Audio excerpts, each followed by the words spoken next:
And thank you for everyone joining us for our TAT chat. As Dean mentioned, our topic of the day is something that we've been working on.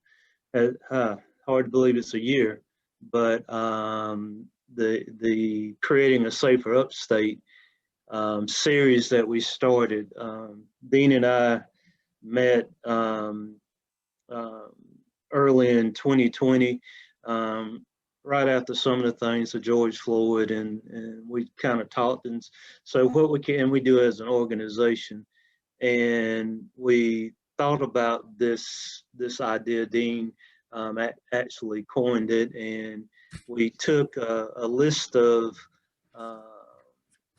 what Dean, probably 50 or 60 people, and divided them up and started calling. And you know how that goes. And and I think a day or a couple of days, we called each other and said, "Hey, I got everybody on my list," and everybody bought in.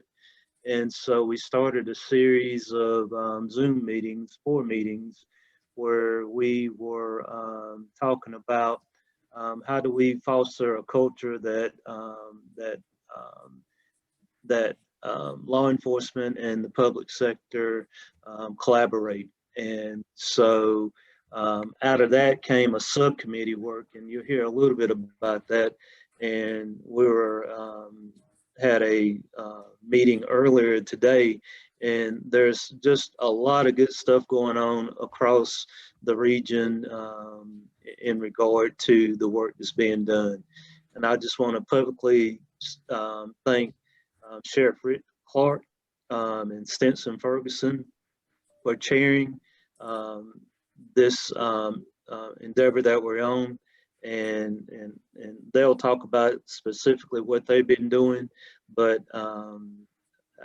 I can't be more pleased with where we are right here in July of 2021, and we have a lot of good things going forward. So with that, I'll turn it over to Rick and Stinson. Thank you, Mayor Roberts. I'm trying to figure out how to get back to being able to view. Okay, there, thank you. I like to see people, images of people at least.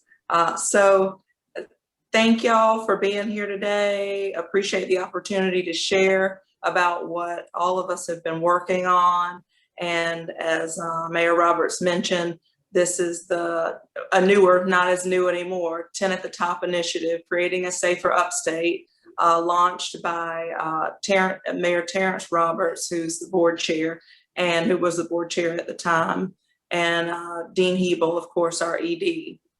And the purpose that was determined before I came on board is to create a safer and more united upstate region where all law enforcement stakeholders work collaboratively with community leaders to foster a culture that respects and values the lives of all officers and residents. And 10 at the Top, as it is in all circumstances, is acting as a convener, not implementing specific expectations or requirements. I've thought about it as our committee is the hubcap or the rim, and the citizens and law enforcement that are engaged are the tires that really help move things forward. And I chair this committee, as you've heard, alongside Pickens County Sheriff Rick Clark, who's really been a pleasure to work with. I've been really blown away by the incredible work that our subcommittee members have been involved in, that you'll hear about and have achieved in such a short period of time. So huge thanks to y'all for bringing this to sustainable life. And this work, if anybody's wondering why me being involved to this extent, this work is very important to me. My life and work have always revolved around interacting with members of the community and law enforcement. I see a lot of senseless crime and death.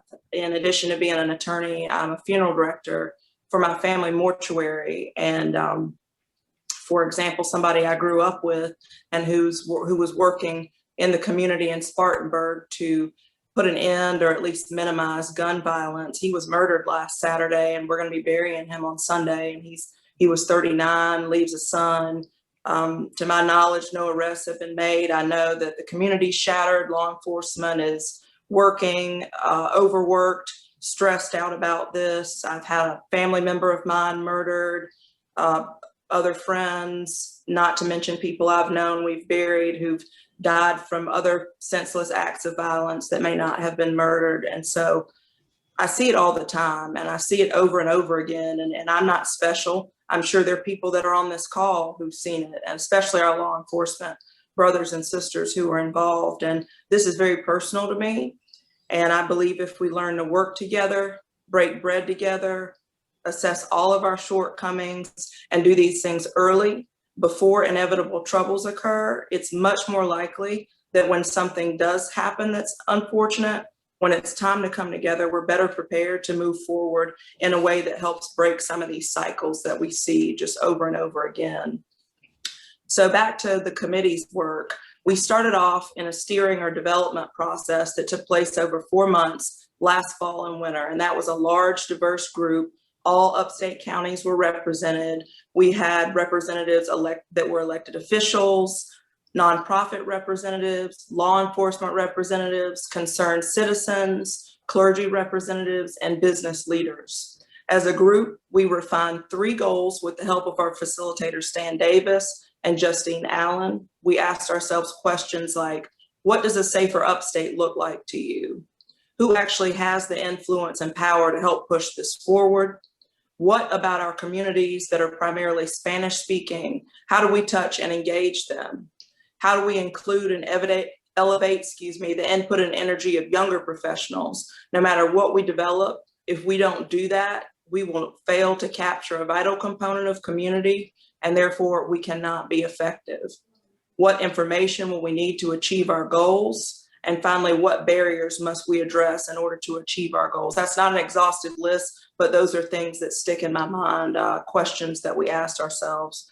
We moved beyond the implementation stage to establish a steering committee, which has transitioned to a formal committee comprised of myself, Pickens County Sheriff Rick Clark as co-chairs, and 3 subcommittees, each subcommittee in charge of or overseeing, if you will, a particular goal. And Sheriff Clark will tell you a little bit about each of our goals.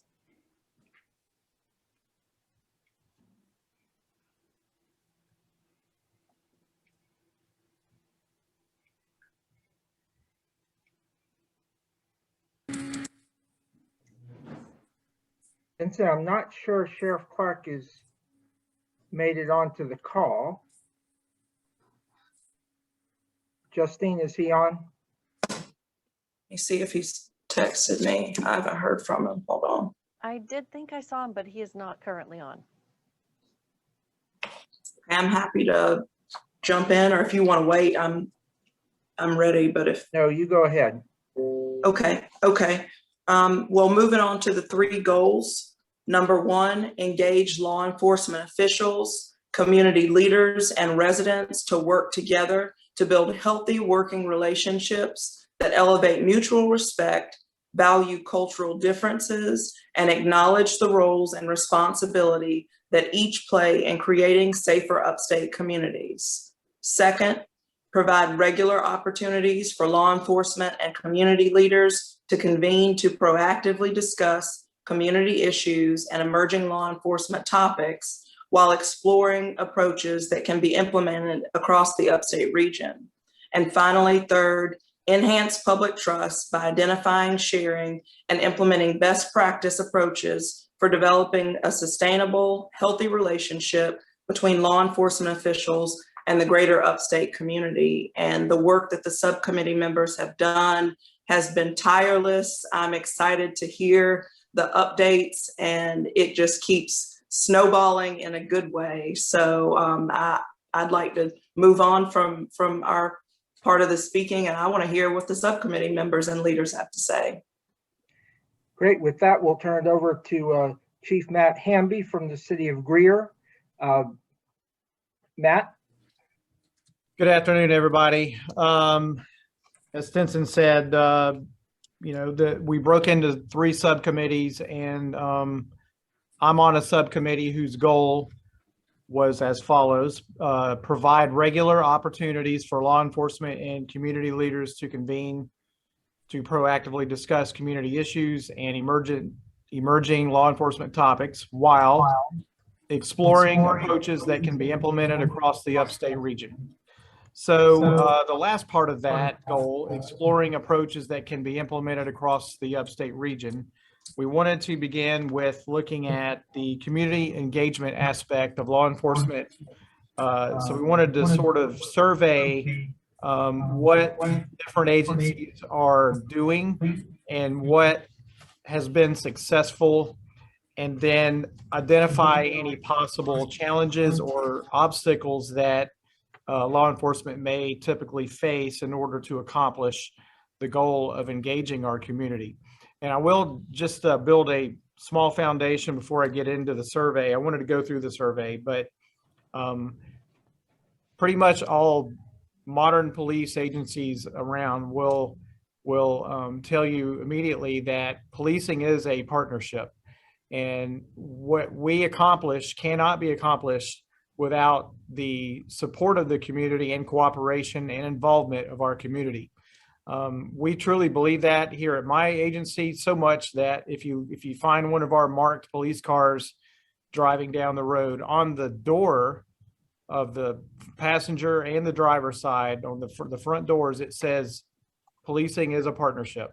Those words are imprinted on our vehicles. So, you know, we totally rely on the support. Without that support, our ability to carry out our duties is basically, it's going to be extremely difficult or almost impossible. So I wanted to throw that out there before we start going through the survey. I want to commend the summer intern, Patrick, who I believe I saw come online earlier. Patrick did a lot of the legwork on this survey, and I'm going to say probably did 90% of it with Dean Hebel's guidance, and you know, really my input was just kind of as a kind of an advisor, and I'm going to review all that with you here. So 57 law enforcement agencies were identified across the 10 county region. And that includes 24 police departments and 3 sheriff's offices. We received a response from, I believe, 32 agencies. So the first question was, does your agency have community engagement programs? So the answer was either going to be a simple yes or a no. Pardon me, I'm having lighting issues here. So 23 of the agencies responded that they do, in fact, have community engagement programs in place, and 5 indicated that they do not. Some of the departments responded that they do not have programs set in stone, but they're always looking for ways to interact with the community. They just may not have any formal programs in place. Moving on to the next question that was in the survey was, which programs have been most successful? There were about 20 to 30 programs listed in the survey responses. So the responses were very diverse and numerous. So Patrick did a good job of just condensing those into sort of some categories. And the most, the answer that was answered the most was agencies have either summer camps or school programs that they support.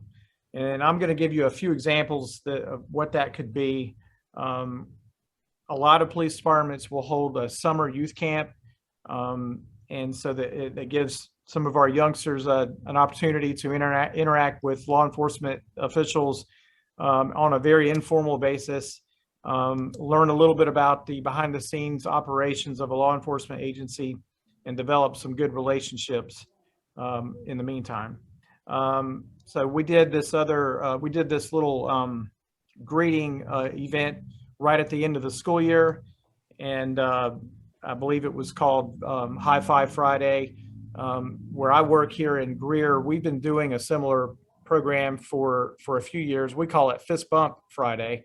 So we'll just find a few Fridays throughout the school year, and we will be at the school on site as the kids are being dropped off in the car line. So as they get out of the car, they walk by a police officer, and we just kind of hold our fist out and we do fist bumps. And it's a very simple way to just say, hello, have a great day, we're your friend. And it breaks up the monotony of school. I mean, the kids love it. Anything that's outside of the normal routine, and it puts a smile on their face to start the day. And hopefully that, as time goes by, they can look back and remember, that human side of a police officer. We're not just people who stop people on the road and search people and write them tickets and all that kind of thing and make arrests. We're human beings just like they are. And then there's reading programs in schools, and there's a lot of different education programs about gangs and drugs and that type of thing. So that is the most popular response in the survey. The second most popular I want to mention is the Citizens Academy program. They're very similar across the different agencies. So a Citizens Police Academy is usually about an 8 to a 12-week program where citizens can sign up, be a part of the class. They meet usually weekly and spend a couple of hours learning at each session a different aspect of the law enforcement agency. So they may learn about how are police officers hired, selected, recruited, some of the patrol functions, investigations. They might learn more about how a detention center operates, or a 911 dispatch center, victim advocate work, learn about gangs, school resource officers. There's a lot of things that people learn. And at my police department, we've been doing the police academy for a lot of years, probably at least 20 years. And we have an alumni association. So once someone graduates from our Citizens Academy, they have an opportunity to join the alumni association. And that group of people serves as sort of like a support system for our police department. They help us with community programs, and they show up on site to volunteer in all sorts of ways. And a lot of those people have literally become some of our personal best friends. We've known them for 10, 15 years, and they're still up here working, helping us. So I can't think of a better way to bring citizens in and get them really involved in what we do in law enforcement. A couple of the next two in line for successful programs, National Night Out and community cookouts. I want to put a plug in for National Night Out. It is a national program that started back in the 1980s, and it literally is a neighborhood-based night once per year where neighbors in a community can come out for a couple of hours and hang out with police officers. And we usually will have some kind of light refreshments or food and just fellowship. And it's a very intentional way to set aside some time for law enforcement and neighbors to just talk. And we can talk about any crime issues that are going on, or we can talk about basketball or football. It does not matter. Just have some good positive interaction in a atmosphere that is not enforcement related. And that's coming up August the 3rd. So mark your calendars. It's going to be Tuesday night. Most communities around are doing some sort of National Night Out event. If you happen to be in or around the Greer community, there are 4 locations that we're doing in Greer. But I invite you to just, wherever you are, wherever you live, look up your law enforcement agency's plan for National Night Out, and most likely there's something going on in your community where you live. The next question in the survey addressed, what are the barriers to community engagement projects? The number one answer was lack of funding. The second answer was lack of manpower. And the third most popular answer was lack of community participation. So I will point out that, the 10 agencies responded that lack of funding was an issue. And then, as I said, manpower was another problem. Those are both resource related issues. So either lack of people or money. And to talk about the money situation, there are some creative ways that agencies can work around that. And I'm sure many agencies find a way to do that. And that would be partnering with local businesses or neighbors. A lot of times you can hold some of these events for not a lot of money. Doesn't always take a large sum of cash to cook some hot dogs or pass out bottled waters or something like that. It doesn't have to be complex. Some neighbors or some communities may even want to do a potluck dinner where everybody brings something to the table. But a lack of manpower. Most law enforcement agencies are struggling with staffing today. It's not unusual to find a department who's operating at 80%, 70% of full staff capacity. And, a lot of things are causing that, and that could be a mixture of challenges with hiring, getting people to apply for this profession these days, or even retaining staff. I don't want to send a message of gloom and doom here, but it is a lot more challenging to become a police officer today, and we're trying to change that perception that the community has about being a police officer. It is a wonderful profession, and I'm proud to have done this for 28 years, and I want to keep going as long as they'll tolerate me here in Greer. But the partnership, lack of community participation, that is a challenge that we're trying, this endeavor that we're doing here with the Safer Upstate initiative, we're trying to change some of those perceptions and get people involved. So I really appreciate what this committee is doing and some of this work, and I'm hoping that we can change some of that, and let's ramp up the participation from our communities. Moving on to the next survey question is, does your agency have one officer in charge of community engagement, or is it a department-wide effort? 16 of the respondents indicated that it was a department-wide effort. So that's about half of the respondents. And then one person within the agency who is responsible. There were 11 agencies who indicated that. You're probably going to find that the size of the agency is a direct relationship to how they answered this question.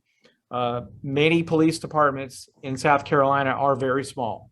The majority of them are. And it is very hard to assign that as a duty for one person. Most people in some of the smaller agencies, they wear many hats. So you're more likely to find that it is a department-wide effort in South Carolina. And finally, the final question was, do you have a budget for your agency for community engagement programs specifically? 20 of the respondents indicated no, and only 5 indicated yes. That was a little surprising, but again, I don't really think it requires a large amount of money. You may be wondering, are agencies requesting those funding and then they're being denied from the governing council or alderman or whatever they have at their jurisdiction? So I don't know that. The survey did not address, were they being turned down funds that they requested, or did they just not ask for those fundings? So again, in my city, a couple of years ago, we did request that line item be added to our police budget, and we were granted that. And I think we have about $4,000 that we put on that line item.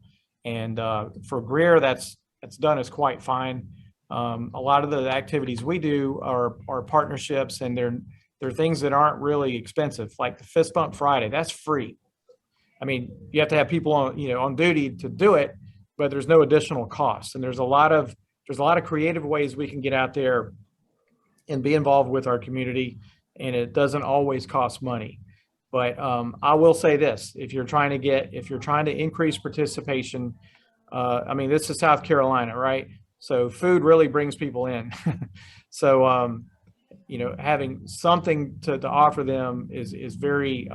It does have a very impactful difference on how many people show up to these events. If they can sit around and have something to eat and drink, that really makes a big difference. So anyway, I do encourage other law enforcement agencies to start asking for those fundings. I do think the coals are hot right now, and I do believe a lot of our council people will rally behind us and start appropriating money for these very important projects that we want to do out in the community.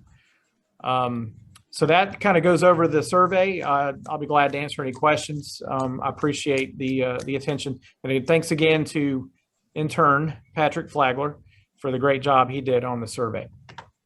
Matt, real quick, just at this point, I have a couple quick questions. The first one, get back to the funding. I think several of the responses said that while they didn't have dedicated funding, they did get sponsorships or work with others for funding kind of thing. So that's certainly an option that's done. But when you, my understanding from you was that you did not have a dedicated budget, and that was put in a number of years ago. What was the feedback you got from your council, that helped you to be able to get a dedicated budget for a community outreach?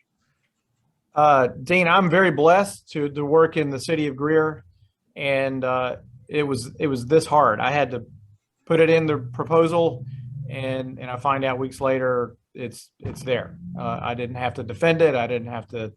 I mean, I provided a one-sentence justification, and our city council did not flinch. But certainly, you would hope that's the case in all places. But what has that allowed you to do that was not the case before you had a dedicated budget? We spend a lot of our money on community outreach to purchase items that we can hand out to people, kids especially. We have Frisbees. We have these, silly little things like, lens cleaners. People can wipe their glasses or sunglasses off with those things. There's all sorts of little small, I think we bought these little flash drives that people can put on their keychain. We hand those out. So it's just, there's all sorts of things that people, they will come out of everywhere when they find out there's some free stuff.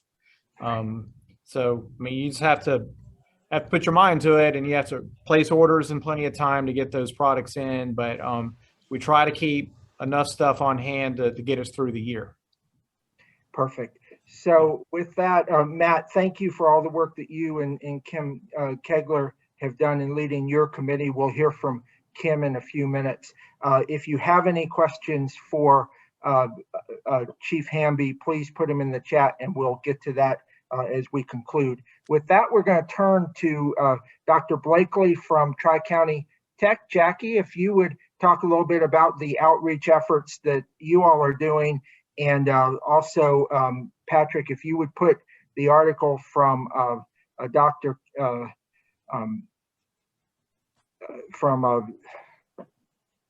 I've lost Dr. From the president of Tri-County. Dr. DeHay. Thank you, Dr. DeHay, who did an article for our TATT newsletter this week about the work that they're doing at Tri-County. So Jackie, I turn it over to you. Good afternoon, everyone. I just want to provide a brief update on some of the efforts, outreach efforts that Tri-County has been participating in. And so I just want to share a few things that we have done. But to begin with, I started having conversations with Alicia Smith, and she is Executive Director of Equity and Compliance at Clemson University. And I know her, and we were discussing the unrest in the nation related to police officers and the community. And we were thinking, like, what can we actually do in our 3-county area, Anderson, Oconee, and Pickens, to actually help with that situation and improve those community relations. So I had a conversation with, we started having conversations with each other and tried to, and Dr. DeHaye said, well, you know, can you come up with some, actually some objectives for what you're trying to accomplish, and maybe we could try to move forward. So with having those conversations with him, he actually had been a part of a conversation with Stinson, and he mentioned to me that there was some efforts with TATT at the Top, and he asked if maybe we could join with TATT at the Top. But prior to having a conversation with TATT at the Top, Tri-County offered some community forums that involve police officers. At first, we invited police officers to share with them our objectives, and I'll kind of like summarize some of these objectives for you. One was to enhance community awareness of law enforcement, develop and enhance the relationship between local police and our communities. And we wanted to maybe explain what are some of the responsibilities of law enforcement, as well as what are some of the citizens' responsibilities, because a lot of people are not aware of what some of their responsibilities are as citizens. We also wanted to provide awareness of professional development opportunities for our agencies, because we at Tri-County have a lot of certificate and degree opportunities for law enforcement officers. Then we wanted to explain the benefits of cultural awareness for law enforcement, because we know that based on culture, people perceive things in different ways. And we felt like people need to be more aware of what some of these cultural differences are, and look at those as far as maybe any biases that may exist. And then finally, we wanted to increase the awareness of higher education opportunities for the community, because not only at Tri-County do we provide higher education opportunities for law enforcement officers, but we do have a lot of other opportunities for the community. And we feel that a more educated community can lead to a safer community. So these were some of our objectives. So then I had a conversation with Stinson, and she connected me with TATT at the Top and creating Safer Upstate. And I've been meeting with the subcommittee group 2. And before, like I said, prior to meeting with them, we had forums with police officers, and our first meetings were with police officers and our law enforcement in Anderson, Oconee, and Pickens. And we wanted to share with them what our objectives were. They were on board, and they said, yes, we're really interested in having conversations with the community. So we held community leaders forums in the spring, and this was a partnership with Tri-County, Clemson University, and Creating a Safer Upstate. And we really did appreciate the participation from Creating a Safer Upstate. And we had conversations with these leaders, and we wanted to find out about the different issues that they might have in the community. And if we decided we wanted to have a community members forum face-to-face or virtually, what would be some of the topics or some of the community issues that we needed to discuss. So at our community leader forums, we had community leaders and law enforcement participation from Anderson, Oconee, and Pickens County. So we held one for each county. And our goal was to build trust and develop healthy, sustainable relationships. We felt like this was very well attended. We felt like this was very good information for us. And so our next step is to have some community forums in the fall. And so we presented this information, and I'm a part of the, like I said, group 2 for Creating a Safer Upstate. And so we developed a framework and presented this framework to a Safer Upstate. And now in the fall, for our future community forums, we want to have roundtable discussions in each county to discuss police training and credentials, community engagement, neighborhood safety concerns, policing policies, and other topics. And we have a forum outline set up so that we can involve provide information to the community on what Tri-County's initiatives are, things that are related to Clemson University, and how this all connects with a safer upstate and the initiative that is actually going on. And the forums we hope to start in September. And actually we'll be meeting more. I talked with Dean and he said that we could meet more to discuss this as a group. And we want to schedule the forums for about an hour and a half. And like I said, have representation, but also have a roundtable discussions for the community members.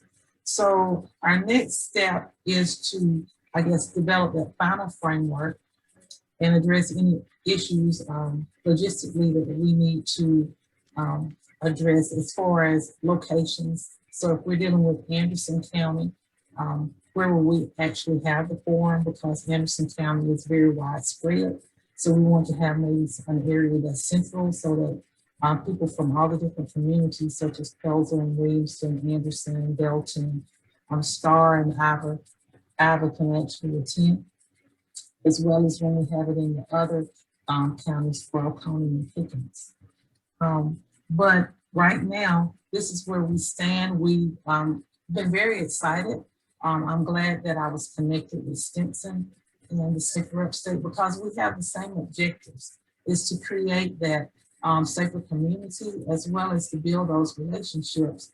But also we feel like it would be great if we could share that there are opportunities for economic mobility for the community that could help improve the communities and provide safer communities for our residents. So I just want to provide a brief update. What we will do in the future, we're going to reach out to all of our communities for Anderson, Oconee, and Pickens. And with Safer Upstate, they said that once we get this developed, it could be a framework for the other communities that attend at the top. But we're going to reach out to our communities to get input on who needs to be involved. We want to make sure that it's well attended for our community, and it could also be like a virtual format as well as a face-to-face format based on how things are with COVID. But we're really excited because we feel like when people are more informed, and I say students because I'm so used to talking about students for Tri-County, but when the community residents are more informed, they can make better informed decisions about the things that are actually best for them.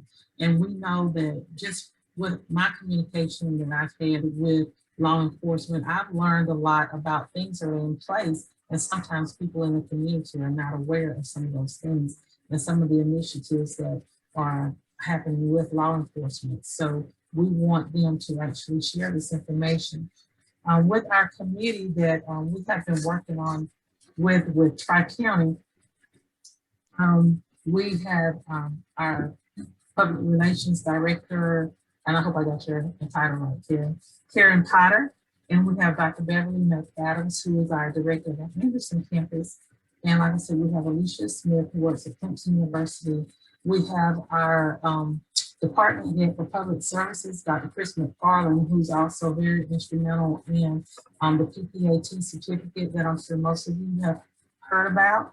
And we have Marcus Guest, and he's he's our campus police director. So we all meet on a regular basis, and then when we meet, we actually share this. I bring this information back to a Safer Upstate group too, and they share their the strengths and weaknesses that they feel like we might have and things that we actually need to work on.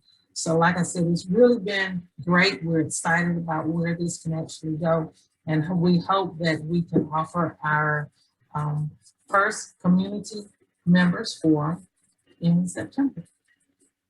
Great, thank you, Dr. Blakely.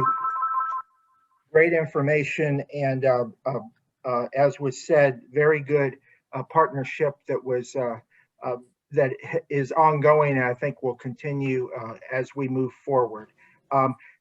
expect to see more details. And if you're in Anderson, Oconee, Pickens, hopefully in the next month or two, we will have that first meeting. And as was said by Dr. Blakely, we see this as a template that we hope to implement similar discussions and meetings across the entire 10 counties. And if you're in a different county and you're interested in being involved in this, please reach out to me or to Stan Davis, who you'll meet in a minute, and we can get you connected to this effort. So we have the in-person conversations here, but we also, Matt Hamby, Chief Hamby mentioned, part of the goal of their specific group is to create an opportunity for dialogue amongst law enforcement and community leaders around a variety of issues and topics. And so one of the ways to do that, especially in this era of virtual meetings, is to have a virtual workshop series. So with that, I'm going to introduce Kim Kegler, who is co-chair with Chief Hamby, and she's going to announce a new effort that will be starting in August, specifically to provide an opportunity for law enforcement and community leaders to engage on some of those hot button key topics that are so critical to have real discussions about. So Kim, I'll turn it over to you. Great. And do you have the slide up, or do I need to share my screen? It's coming. Yep. So I think Dean highlighted, took a little bit of my thunder in talking about this opportunity to talk and to have an exchange about all the progress that the various subcommittees have made and all the work that's been going on behind the scenes. But sometimes when we present, people are like, yeah. When do I get to talk? When do I get to share? When do people get to hear me and hear some of my concerns and my complaints? And even some of those yay. So kind of the virtual fist bump, so to speak.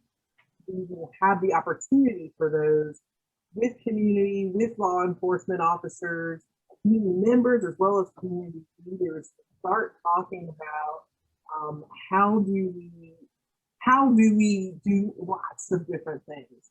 And you can see the topics here. Your first ones are how to use force, what are some pursuit policies, and so this will be a great opportunity for the community to hear from police officers, to hear from law enforcement, and then to ask questions. It'll be really awesome for us to hear about, when I see agency technology, I'm immediately going to body cam. Like, how do you turn them on? How do you turn them off? How do you keep them always on? Things like that. As Chief Hamby alluded to, what are some of the issues around hiring, recruiting, retention, and training officers?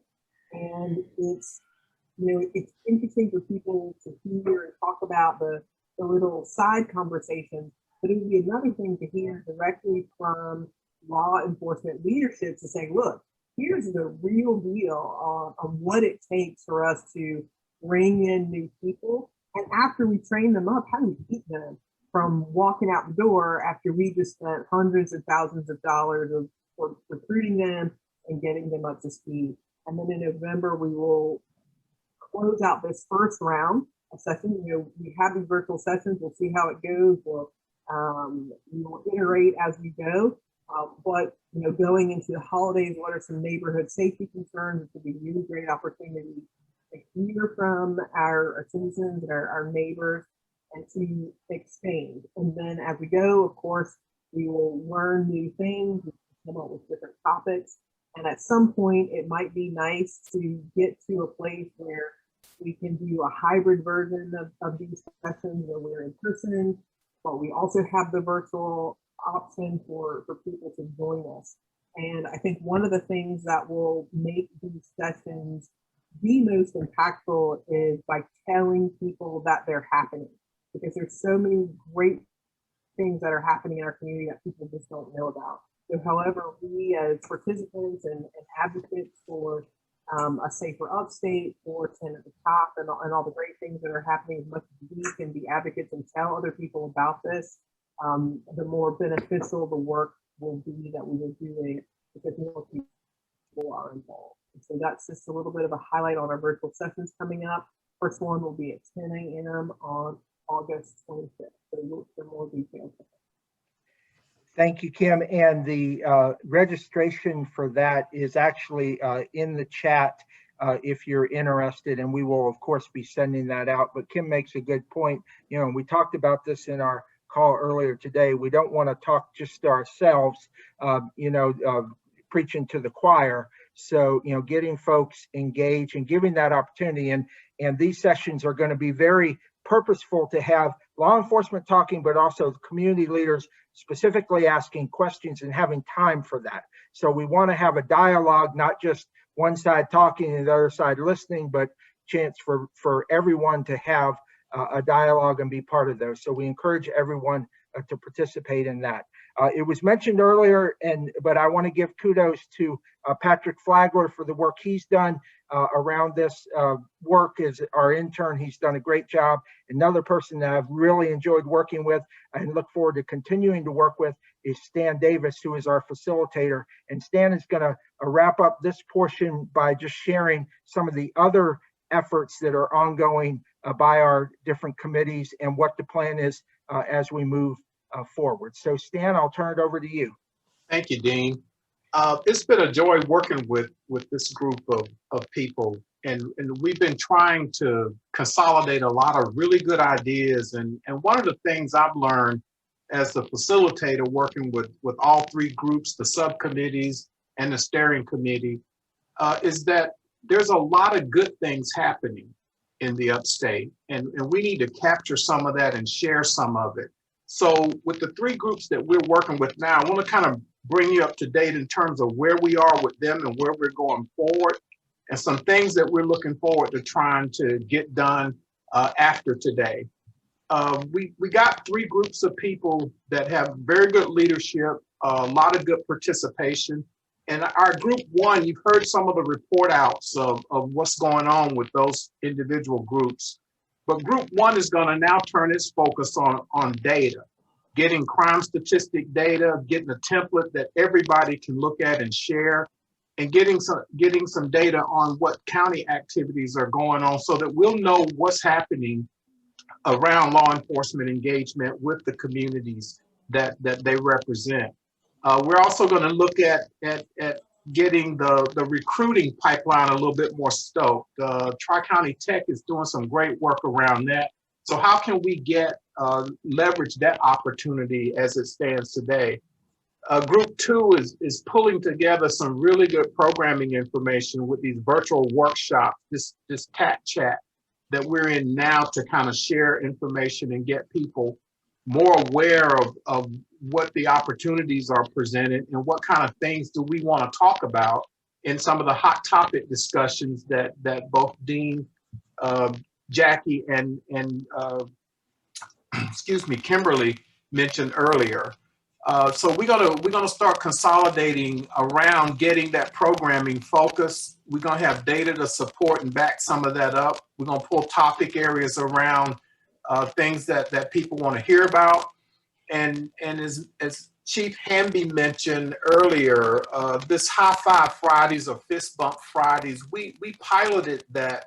That idea came out of one of the group sessions, and we piloted it, and it went across very well. There were 11 different schools that participated across the upstate with that. We got a positive news story out of Fox 21 on the news, their 6 o'clock news about the particular event. The kids seem to enjoy it. So we want to make that a regular part of our work going forward to encourage each community to produce a type of product like that or process like that so that the kids will get to know the police officers on a face-to-face basis and know that, as Matt mentioned, they're human beings and there's a different side to policing than just chasing cars and writing tickets and things along those lines. We also want to get an inventory of what's in the Citizens Academy program so that we can start sharing some best practices between the counties so that we don't have to go out and reinvent the wheel. But one of the things that bubbled up for me that really made a lot of sense is how do we create a simple framework so that we can start sharing positive, community-driven stories about the interaction between law enforcement and the community. And we're going to be working on that going forward. So a couple other things that I think will be expanded here. Justine has been working to pull information up on National Night Out.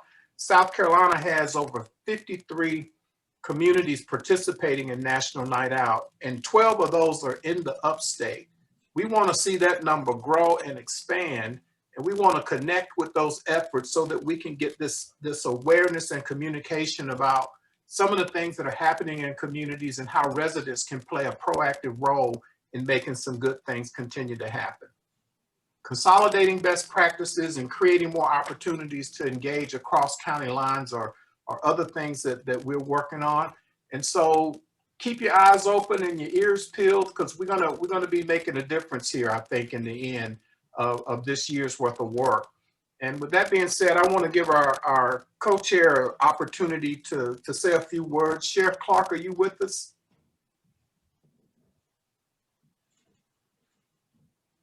Rick, are you there? I think yeah, he is there. Rick?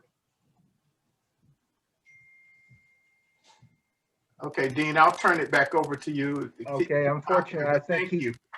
he dropped off again just as we were introducing him. But again, thank you to Stinson and Sheriff Clark, as well as you, Stan, and all of our committee folks who are involved in this. So as you can tell, a lot of work's been done, a lot more to do. This is an important, topic, but we, from the very beginning, the idea has been, it isn't one group or the other's responsibility. It's the responsibility of everybody, and to work collaboratively. And so I appreciate Mayor Roberts and TATT's board being supportive of this work, and the work that is ongoing in this effort is important and is a long-term process that, as Stan said, there have been a lot of great things already that have happened over the years in this region. It's just telling those stories and building on that work. And that's what we're trying to do through this effort. So as we conclude today, we're going to share, we usually have resource updates, and there is one effort that's ongoing here in Greenville County that has been going on for a while that we wanted to give a couple minutes related to, called Lead Upstate. And so I'm going to turn it over to Billy Crank to share a little bit about their effort in the program they have coming up soon. Patrick will also put in the chat the article that was in our newsletter today about the Lead Upstate program. So Billy, I'll turn it over to you. Thank you very much, Dean. And let me say, just from my perspective as a citizen, I applaud the efforts of TATT in taking on this project. It is vital to our continued success and enjoying the community where we live. Lead Upstate Law Enforcement Appreciation Day started about 7 years ago. Seabrook Marchant was having breakfast at Tommy's Ham House and bought breakfast for several of the officers that were in there. It continued to where more people thought, that's not a bad idea. And so it ended up being a breakfast event that outgrew Tommy's and ended up going to the Westin Poinsett with a nice sit-down breakfast. And Lead Upstate, as of last year, because of COVID, we had to look at our options and change our format. Lead is a 501c3 recognized nonprofit, and it's volunteer-led and driven. Our objective is to bridge the community and law enforcement together in the name of appreciation and gratitude. Lead Upstate gives the community an opportunity to say thank you to all of the law enforcement officials in Greenville County. And our sponsors are so proud to host the men and the women who courageously dedicate their lives to serve the citizens of their communities every day. 2020 saw us go from a sit-down format to a drive-by, if you will. We pivoted and went to the Greenville Convention Center and had over 450 officers drive through. We had volunteers to serve them breakfast, coffee, bottled water. They got a t-shirt, they got a Valor bag, which was a bag that had gift cards and goodies in it. And if they had registered and had won a prize during the week and not picked it up, they could pick up the prize that morning. That format was received so well by the participating officers that it was a no-brainer for us to do it again that way this year. So we will we'll do another drive-by, and we anticipate there being 500 plus participating officers. The one thing that has stuck with me is such a recognition and celebration of law enforcement is of particular importance today because of the anti-movement throughout the country. And I've looked in several places, in Forbes and NPR. There are just a couple things. The Police Executive Research Forum is a nonprofit think tank. Shows a startling 45% increase in the retirement rate and nearly 20% increase in resignations in the 2021 year in comparison with the previous year. Louisville, Kentucky, I think is fairly comparable to our size and population. They've seen more than a 20% decrease in the size of its police force, with nearly 190 police officers retiring or resigning since 2020. They're 255 people short. That is just mind-boggling. They've lost 43 officers this year. Betsy Brantner Smith, who is a spokesperson for the National Police Association, said one of the things people need to understand is that a lot of these officers are not leaving police work. They're going to places where they're appreciated and their job is not so politicized. So we're looking at this event, Lead Upstate, as a thank you to show the law enforcement agencies, the officers, that they are appreciated. These are the same people that are our neighbors and friends and we go to church with and our kids play ball with in Little League. We do appreciate their sacrifices and hope that this will serve as a bit of a morale booster. Just as another statistic, I'm particularly familiar with Greenville Police Department. Greenville Police Department is authorized to have 209 sworn officers. Right now, they are at 209. They have one that is leaving, and that person will be replaced in August. So they're at full capacity. So Billy, thank you for that. And, I think it's just so good to show that, what Seabrook started and you guys engage with to, continue to recognize that police officers do play an important role in our communities. And so, as we said, the article is on the site, and the event, tell me the event date again. The actual event is September the 17th. And if anyone's interested, if you can put your contact information in the chat there, your email, if anyone wants to reach out to you. So we're right at time, so I'm going to turn it over to Justine to wrap up, and then to Mayor Roberts to finish us out. Hey, Dean. Hey, everyone. I just wanted to mention that our next TAT chat is August 12th, and that will be with Better Business Bureau of the Upstate on scams to be aware of. And then you must sign up for the networking extravaganza Blues, Brews, and Barbecue. And coming up at the end of August, and Patrick will put the link in the chat. Thanks very much. And Terrence, Mayor Roberts, you're on. Thank you. Thank you, Justine. Thank you to everyone that was involved in the conversation today. around creating a safe upstate. It's thank you to Rick and Stinson for leading that effort from the subcommittee. And as everybody was on the call today, you realize there is a lot of work going on. The thing I get most out of these talks is I always learn a little bit more, and especially around creating a safe upstate work.